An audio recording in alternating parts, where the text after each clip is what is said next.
God has already worked it out for you before you ever cried about it, before you ever prayed about it, before you even knew there was a problem. God had already written the solution. Nothing you are facing today caught heaven by surprise. The storm you're in was already measured, timed, and limited by divine hands. God didn't start planning your breakthrough when you started struggling. He finished your victory before you were even born. That's why the battle feels fierce, because the enemy knows he's fighting a story that's already been written in your favor. You're not fighting to win. You're walking out a victory that has already been sealed in eternity. Every tear, every delay, every disappointment has been woven into a greater design. What looks like a setback is just a step in God's prearranged plan. So don't panic in the process, because the outcome has already been declared. The question is not if God will work it out. The truth is, He already has. Your faith is not to make it happen. It's to walk in what's already done. Godi fis es before a stars. Before you ever entered time, God had already finished your purpose. Before you took your first breath, He had already established the reason for your existence. God does not begin a thing He has not already completed. That's why He declares, I am the Alpha and the Omega, the beginning and the end. He stands at the end of your story before you ever start your journey. When He begins something in your life, it's not an experiment. It's a manifestation of what has already been perfected in eternity. You are not trying to make destiny happen. You are walking out what heaven has already concluded. The problem is that most of us think God is figuring things out as we go along, as if our mistakes, delays, or challenges can rewrite His script. But the truth is, God finishes everything before He starts it. When He says, I know the plans I have for you, He's not creating a plan in real time. He's referring to one that already exists, already sealed, already accomplished. When God created Adam, He didn't form the man and then think about a place for him to live. No, He created the garden first, the environment, the resources, the provision, the atmosphere, and then He brought Adam into it. God never brings you into a place that is not already prepared for you. That is divine order. He finishes before He starts. That's why you must stop worrying about how things will come together, because when God sends you, He's sending you into a finished work. Even when it looks like chaos, heaven has already completed the blueprint. The process you see is just time catching up with eternity. Every miracle in your life has already been scheduled. Every breakthrough has already been written. What you call waiting is heaven arranging manifestation in the realm of time. You see, the enemy's greatest weapon is to make you doubt what God already decided. If he can convince you that your situation is uncertain, he can steal your peace. But when you truly understand that God finishes before He starts, you stop panicking in the middle. You begin to rest in the divine rhythm of completion. You begin to trust the invisible plan that has already been worked out. Faith then becomes not a desperate cry for God to act, but a confident walk in what He's already done. You're not praying for victory, you're enforcing it. You're not asking God to make a way, you're walking the path He already cleared. Every step you take by faith is simply aligning yourself with what heaven has already established. Think of creation itself. The Bible says, in the beginning, God created the heavens and the earth. But before He said, let there be light, the Lamb was already slain before the foundation of the world. That means redemption was complete before sin even entered. God had already made provision for every possible failure. That's the power of divine foresight. He finishes before He starts, so that nothing in your life can catch Him unprepared. When you fall, there's already grace waiting.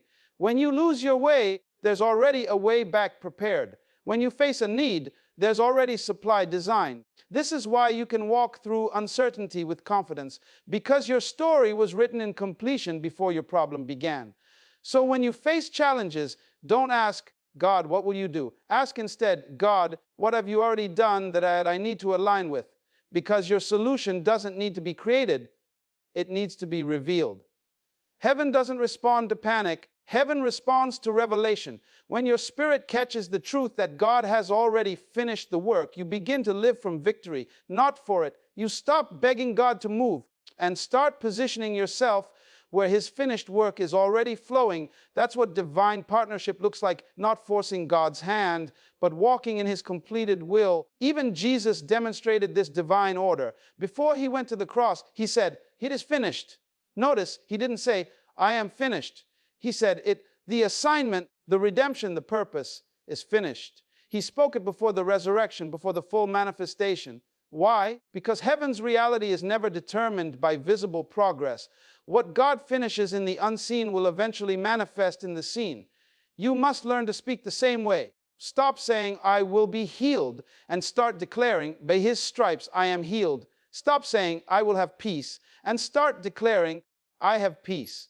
Because when you speak from the finished work, you pull eternity into your present. You activate what is already completed. When you understand that God finishes before He starts, you stop living like a victim of circumstances. You stop seeing life as random. You begin to see divine patterns, divine preparation, divine positioning. Every delay, every detour, every disappointment becomes a strategic piece of a finished masterpiece. That's why Romans 8:28 says, all things work together for good. It doesn't say, all things are good. It says they work together, meaning they are coordinated by a finished plan. Even your pain is productive when it's surrendered to divine purpose.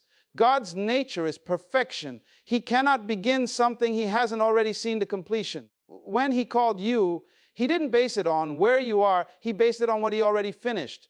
That means even your weaknesses are factored into His design. The mistakes you made didn't disqualify you. They were accounted for before you made them. God knew every detour, every delay, every heartbreak, and still said, my plan stands. You can't surprise a God who finishes before He starts. You can't delay a God who operates outside of time. You can't frustrate a plan that was completed before the foundation of the world. So the next time you're tempted to doubt, remind yourself, God has already been to your future. He has already walked through the days you haven't seen. He knows how the story ends, and He has already made sure that every weapon formed against you will not prosper. You are not trying to convince God to work it out. You are learning to walk in the rhythm of what's already worked out. The path may twist, but the destination is secure. The process may be painful, but the promise is permanent. God has already finished what He started in you, and He will never abandon a masterpiece mid-design. Therefore, live with peace. Speak with confidence, move with authority, rest in divine assurance. God is not trying to figure out your life. He has already completed it. Your job is to believe, obey, and walk it out step by step. Every sunrise is a reminder that you are living in a script already written by a faithful author. So stop trying to finish what God already completed. Stop trying to fix what God already perfected. Instead, align your faith with His finished work. Stand firm, breathe deep, and declare with conviction, God has already worked it out. Because He finishes before He starts. T deal is now DNAL. IT is divine. RDR. Every delay you experience in life carries a message from heaven. What looks like a pause is often divine precision at work. When God seems silent, He is not absent. He is organizing the unseen. You may think He's late, but He's right on time according to His eternal calendar. We live in a world that worships speed, but God works through process. The Creator of time is not controlled by time. He knows when, where, and how to release what He promised you. That's why delay is not denial, it's divine order. God never wastes time. He uses it to prepare both the blessing and the person who will receive it. You see, when God gives you a promise, He's not just preparing the blessing for you. He's preparing you for the blessing. If He gives it too early, the weight of it could crush you. If He opens the door too soon, your character might not be mature enough to stay there. Many times, we're frustrated with delays because we measure God's timing by our emotions instead of His wisdom. But heaven doesn't rush greatness, it refines it. Every delay has purpose written all over it. God is never just working on your situation.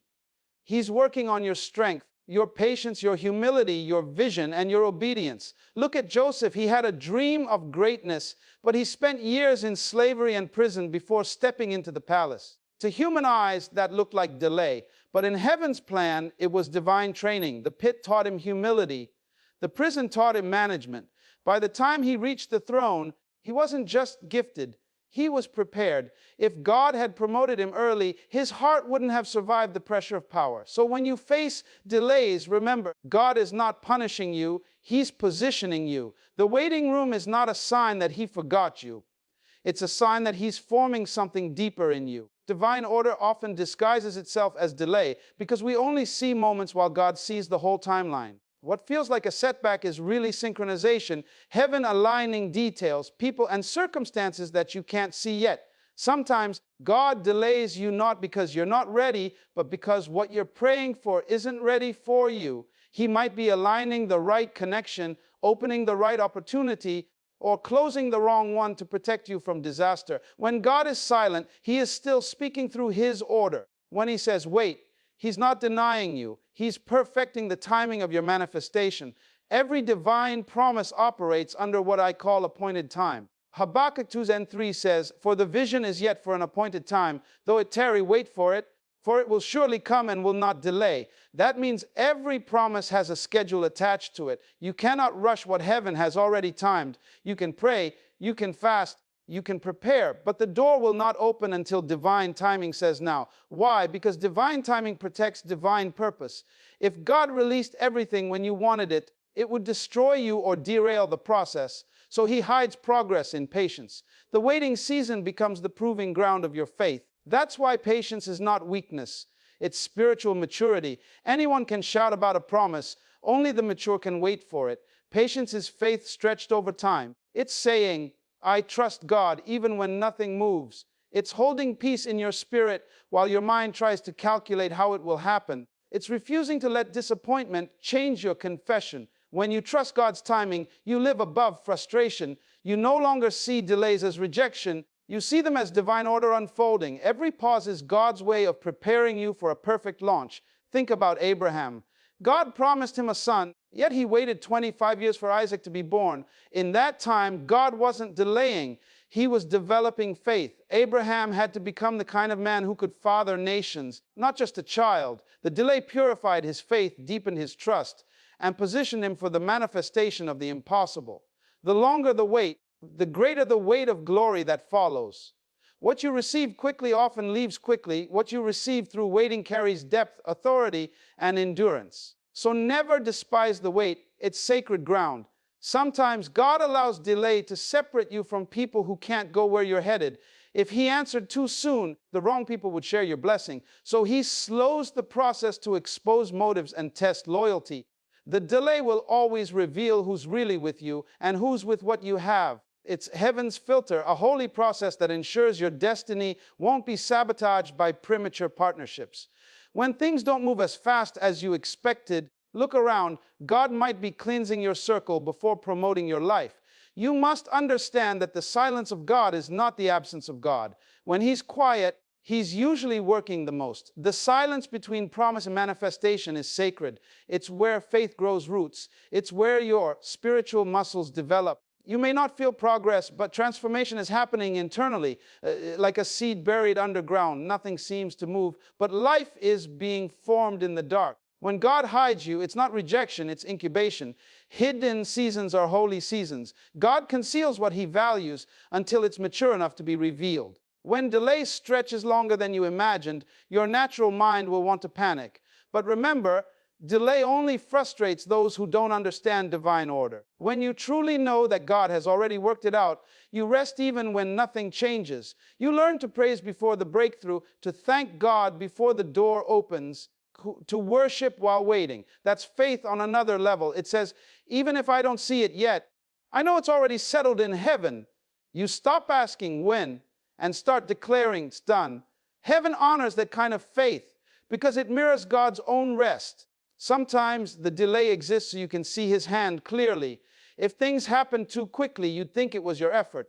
But when it takes time and the impossible becomes real, you'll know it was only God. He delays to magnify His glory through your story. He withholds the answer just long enough for you to realize that no human could do it.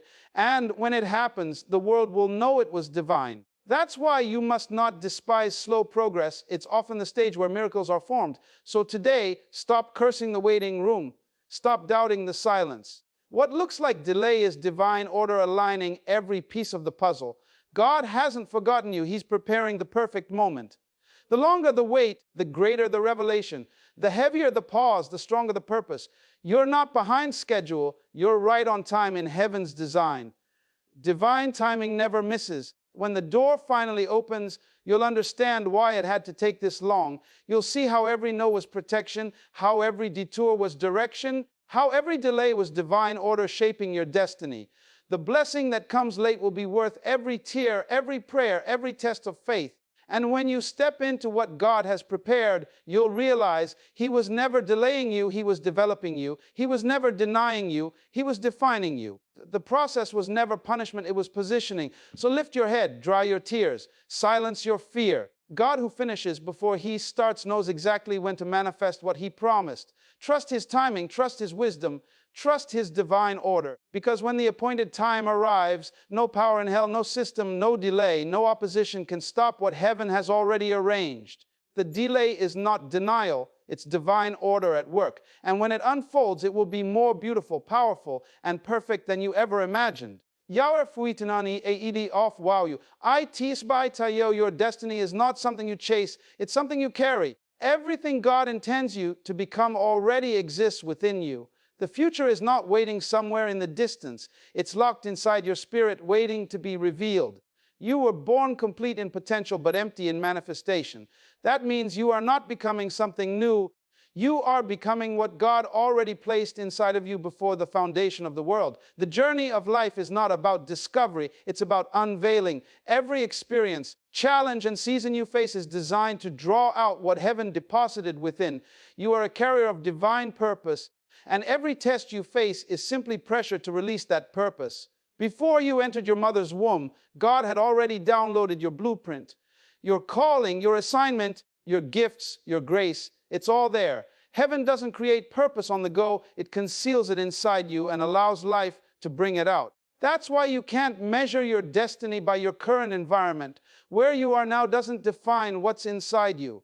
The seed of a forest looks like nothing in the soil, but within that seed lies generations of trees. In the same way, your potential may not look like much today, but inside you is greatness that time and faith will eventually reveal. Many people spend their lives running after opportunities, relationships, or platforms, thinking their future is somewhere out there. But the truth is, your future is not external, it's internal. God never designed you to chase purpose, He designed you to release it. That's why He doesn't bless you according to what's around you. He blesses you according to what's within you. Everything you need to fulfill your purpose is already in seed form inside your spirit. Prayer, pressure, and perseverance are what activate it. You don't need more resources, you need more revelation. The moment you realize that the kingdom of God is within you, you stop searching and start manifesting. When God spoke to Jeremiah, He said, "Before I formed you in the womb, I knew you. Before you were born, I sanctified you." That means Jeremiah's assignment was not decided when he was born. It was decided before he was even formed. God didn't send him to earth to figure out what to do. He sent him to complete what was already finished. The same applies to you. You were sent to earth not to find purpose, but to fulfill it. Your future isn't something God is still designing. It's a completed plan that He placed in you as a seed. And every season of your life is the watering process. When you understand that your future is within you, you stop comparing yourself to others. You stop measuring your progress by someone else's timeline. You begin to recognize that you are running a divine race that no one else can compete in because no one else carries your assignment. The world doesn't need another copy. It needs your original expression of God's idea. The reason comparison is dangerous is that it makes you chase someone else's harvest instead of cultivating your own seed. Your future doesn't depend on their approval. It depends on your alignment with God's purpose within you. But here's the truth: potential by itself is not enough. A seed must be planted, nurtured, and exposed to the right environment before it can grow. The same goes for you. God placed your future within you, but it's your responsibility to develop it. You must feed your spirit with wisdom, stretch your mind with learning, and discipline your habits to match your destiny. Purpose doesn't grow in comfort, it grows under pressure. That's why some seasons feel like breaking points, because heaven is pushing you to release what's been buried too long. Every trial is divine construction. Every hardship is heaven's tool for excavation, pulling greatness from the depths of your being. The people and situations that frustrate you the most are often the ones stirring up your potential. God will sometimes allow discomfort to provoke development. He will close doors, change relationships, and create tension, not to hurt you, but to push you to dig deeper within. Because when you stop depending on external validation, You start tapping into internal revelation. When you can't see a way, you start creating one. That's when divine creativity is birthed. Pressure is proof that something greater is being pushed out of you. Don't resist it. Respond to it. Even Jesus said, "The kingdom of God is within you." That means divine power, wisdom, and creativity are already deposited inside your spirit. When you're in alignment with God, you don't wait for opportunities, you generate them. You don't beg for blessings, you attract them. You live from the inside out, not the outside in. That's why God's process often looks backward to us. He starts from within, not from without. He transforms your heart before He changes your circumstances. He matures your mindset before He manifests the miracle. Because if what's inside you isn't ready, what's outside you can't last. The most dangerous thing is to have success outside without stability inside. God will never allow you to reach a level your character cannot sustain. So if He's taking time to build you internally, it's because He's preparing you for longevity, not just visibility. He's building foundations that fame can't shake and storms can't destroy. When your inner life is strong, your outer life will eventually reflect it. Your destiny is an inside job before it becomes an outside reality. So stop chasing doors, start becoming the kind of person doors open for. Stop waiting for something new to begin. Realize something powerful is already within you, waiting to emerge. The answers you seek are not hidden in the world, they're hidden in your spirit. You are a walking solution, a divine idea wrapped in flesh, a living manifestation of heaven's intention.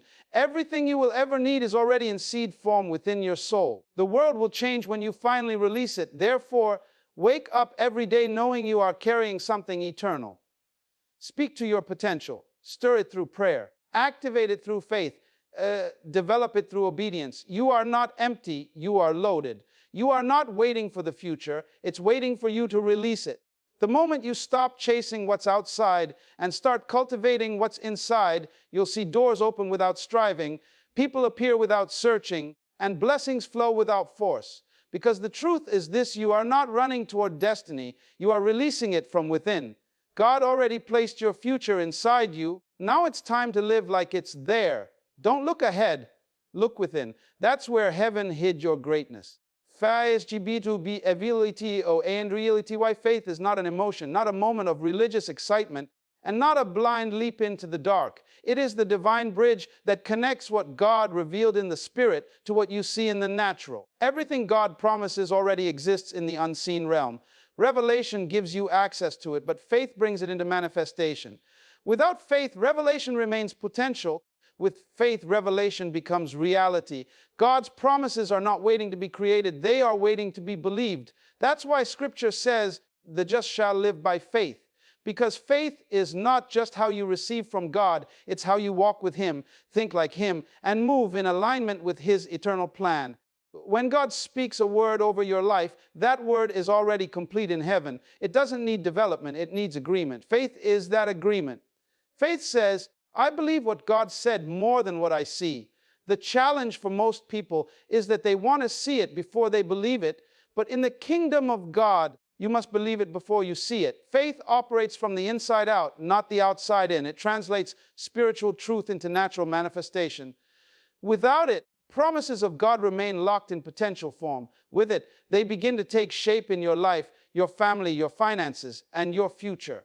Faith begins where understanding ends. It doesn't ignore reality, it overrides it with divine truth. When faith speaks, it declares not what is visible, but what is inevitable. That's why true faith sounds bold, unreasonable, even radical, because it speaks from heaven's reality, not earthly conditions. Faith says, "I am healed," even when the body is in pain. Faith says, "I am blessed," even when the bank account is empty. Faith says, "I am victorious," even when everything looks lost. Because faith does not consult circumstances, it consults revelation. And revelation is truth that cannot lie.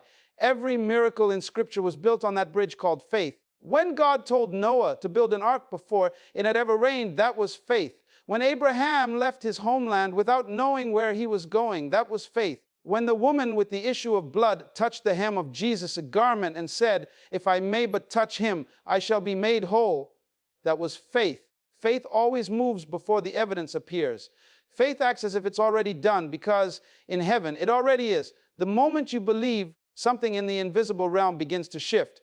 The unseen starts rearranging to manifest the seen. Faith is not simply believing that God can do it, it's resting in the confidence that He already has. Faith doesn't move God, it moves you into alignment with what God has finished. When you operate in faith, you don't beg, you declare.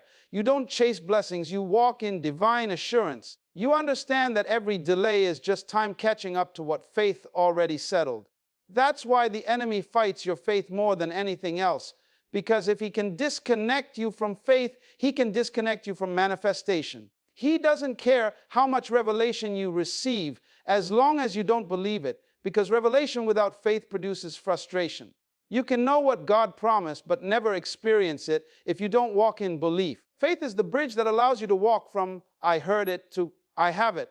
On one side is revelation, what God said.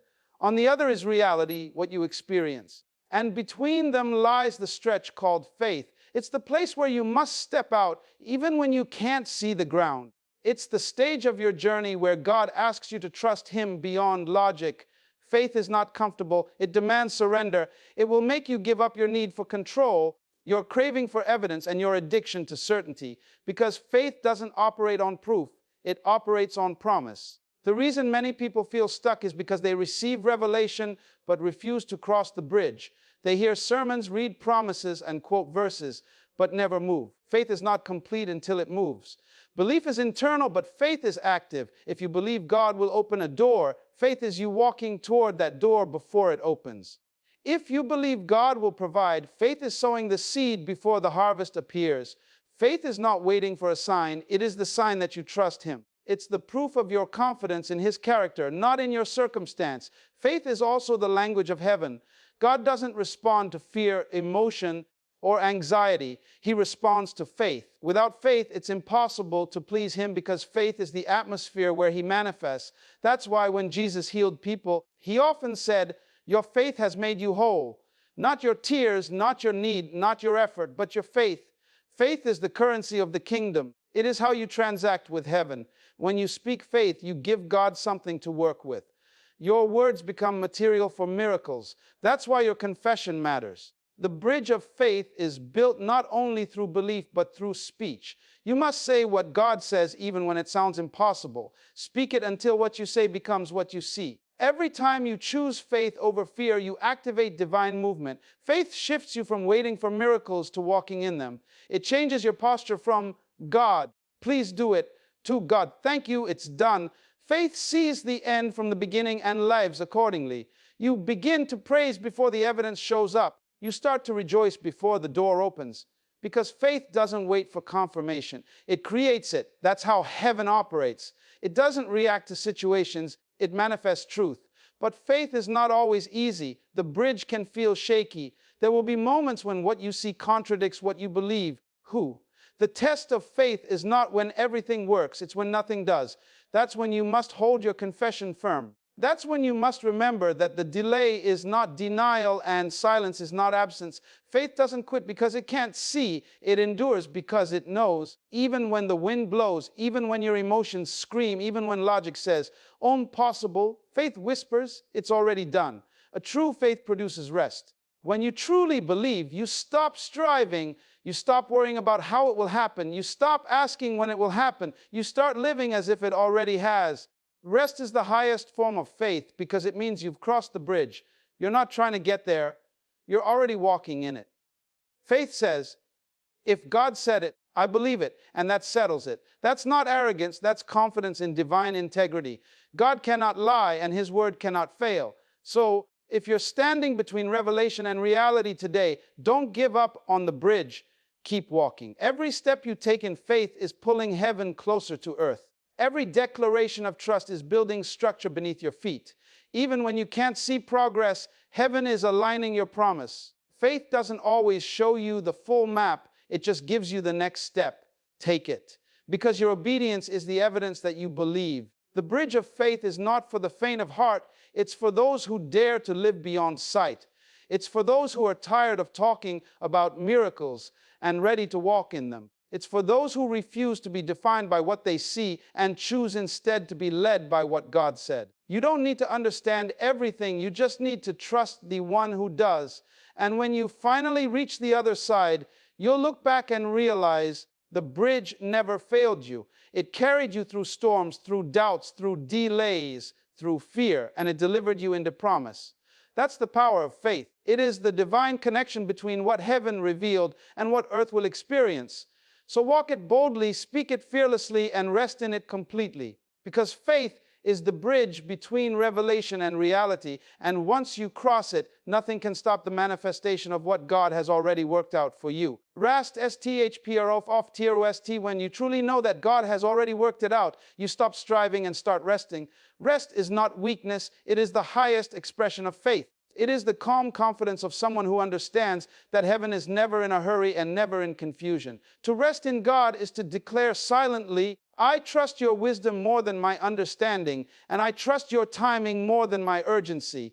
In a world obsessed with control, productivity, and constant movement, divine rest is radical. It says, even when I can't see how, I still know who. It's the posture of someone who understands that God doesn't panic, so neither should I. Rest is not the absence of activity, it is the absence of anxiety. You can be busy and still at rest, or idle and still restless. Rest happens when the heart is anchored in trust. When you've surrendered your outcomes to God's sovereignty, you no longer live like everything depends on you. You recognize that God finishes before He starts, that delay is divine order, that your future is within you, and that faith bridges revelation to reality so you can finally breathe. Rest is not the result of everything going right. It's the revelation that everything is under divine control. Many people pray for peace but refuse to release control. They want God to move while they still hold the pen to their story. But as long as you're trying to manage outcomes, you'll never experience divine rest. Rest begins where surrender starts. It's the moment you say, God, I don't understand this season, but I trust that you do. It's when you stop wrestling with the why and start resting in the who. It's when your heart stops negotiating with fear and starts aligning with faith. You can't rest if you still think it's your job to make everything happen. When you believe that God has already worked it out, you can finally stop striving to prove, fix, or force what was never yours to carry. The reason many believers lie exhausted is because they confuse responsibility with control. God gives you responsibility to obey, but He never gave you control over outcomes. You are responsible to act in faith, to move with wisdom, and to stay in obedience. But the results belong to Him.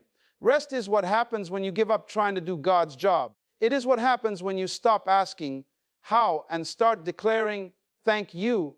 When you truly rest in God, you live in peace even when the world around you is chaotic. You don't wait for the storm to end. You rest in the middle of it, knowing that Jesus is on the boat. Remember the story when Jesus and His disciples were in the storm. The waves were crashing, the wind was roaring, the boat was shaking, and Jesus was asleep. That wasn't indifference, that was divine rest. His sleep was proof of His trust. He knew that no storm could cancel God's word. When He said, let us go to the other side, He meant it. His rest was rooted in revelation. The disciples panicked because they looked at the waves. Jesus slept because He looked at the word. The same principle applies to us. When you live by sight, you panic. When you live by revelation, you rest. Rest doesn't mean you do nothing. It means you do what God tells you and leave what you can't control in His hands. It's the balance between obedience and trust. You sow, but you don't stress about the harvest. You pray, but you don't panic about the answer. You plan, but you don't manipulate timing. Rest is active faith in motion. It's saying, I've done my part. Now I trust God to do His. It's the posture of a heart that refuses to be shaken by appearances. True rest begins when you stop measuring progress by what you see and start measuring it by what God said. When you rest, you silence fear. Fear thrives in motion. It feeds on worry, overthinking, and anxiety. But rest is where fear suffocates. When you stop running, fear loses its grip. That's why the enemy tries to keep you restless, because he knows a resting believer is a dangerous one. When you rest, you can hear clearly. When you rest, your faith sharpens. When you rest, you start discerning instead of reacting. Rest is not just for the body, it's for the spirit. It's the divine stillness that allows revelation to rise. God often speaks in stillness because stillness is proof of trust. There's a difference between waiting in worry and waiting in rest. Worry says, what if it doesn't happen? Rest says, it already has. Worry drains your spirit, rest renews it. Worry fights time, rest trusts timing. Worry sees obstacles, Rest sees divine orchestration. When you rest in God, you're not being passive, you're being prophetic. You're declaring through your peace that you believe in His sovereignty. That's why Philippians 4:6-7 says, "Be anxious for nothing, but in everything by prayer and supplication with thanksgiving, let your requests be made known to God. And the peace of God that passes all understanding will guard your hearts and minds." Peace doesn't come from knowing the plan, it comes from knowing the planner. God designed rest as a weapon. It confuses the enemy when you're calm in chaos. When everything around you screams panic and you choose peace, you demonstrate the kingdom. You become evidence that heaven rules earth. Rest doesn't mean you stop moving. It means you move without fear. It's walking through fire without smelling like smoke. It's facing giants with a sling and a smile. It's entering a lion's den knowing heaven already shut the mouth. That's not arrogance, that's trust. Sometimes rest means letting go of what's no longer in alignment. It means releasing people, positions, or places that no longer fit God's plan for you. You can't rest while clinging to what God is trying to remove. Rest requires release. You cannot carry peace and control at the same time. When you learn to let go, you make room for God to work. Some battles end not because you fought harder, but because you stopped fighting and let God take over. The moment you step back in faith, God steps forward in power. Rest is the fruit of revelation. When you know God's nature, you can rest in His decisions. You trust that even when He's silent, He's still strategic. Even when He closes a door, it's protection. Even when He delays, it's divine order. The more you know His character, the easier it becomes to rest in His plan. That's why the key to rest is not escape, it's intimacy. The closer you walk with God, the more peace becomes your natural state. You stop reacting to circumstances and start resting in covenant. You stop fearing tomorrow because you know who holds it. When you operate from rest, your productivity increases because your soul is not divided.